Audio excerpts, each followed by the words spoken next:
themes I'm going to talk about in today's video is most people set the hook too hard, and you don't want to do that. The secret in hook penetration is pressure. It's not necessarily force, because when you use forcefully, let's say you're working that jig down like that, you reel down and you get a strike and you set the hook hard. Guys, you're moving a tremendous amount of line with a tremendous amount of force based upon how close you are to the fish. And if you get that fish anywhere other than a bony part of the mouth, you're gonna tear that fish's mouth, and that fish is gonna jump and it's gonna throw your hook out.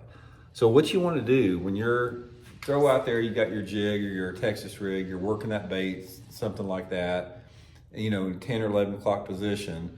Once you feel the strike, guys, one of the things you have to do is don't get in a big hurry, right? You wanna reel down to the fish until your line is tight. Make sure your line's tight. You don't want any slack line.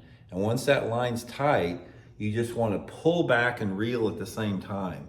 Don't set it like this, set the hook hard without reeling. This is how most people set it. They throw it out there, oh, I got a bite, boom, they set the hook. What you want to do, got that strike, tighten up the line, boom, like that, and just keep reeling and keep reeling. So what this does is it keeps pushing that hook point into that fish without tearing it.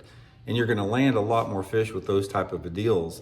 And the same is true if you're fishing a spinning outfit. Let's say you're going, something like a Ned rig or a shaky head or something like that, a single hook bait, but a smaller diameter. It's the same thing, guys. You're throwing your spinning rod out there, you're working your spinning rod and you get the bite with it. And as soon as you get that bite on the spinning rod, just reel back and start reeling like that. That is the correct way to set the hook with that.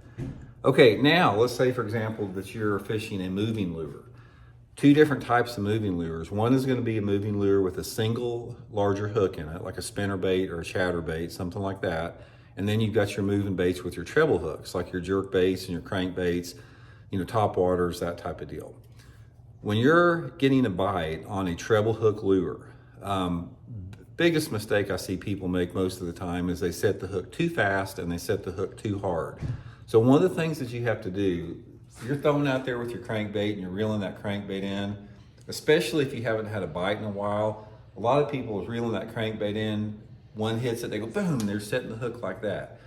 Guys, you have to resist that urge to set the hook immediately on a crankbait. So what you want to do is every single cast, anticipate a strike. So you're reeling, it's reeling, okay, he's gonna hit it, he's gonna hit it. And when you finally do get a fish on there, it's the same thing. Just start reeling like that and pull back into it. Don't set the hook on a crankbait.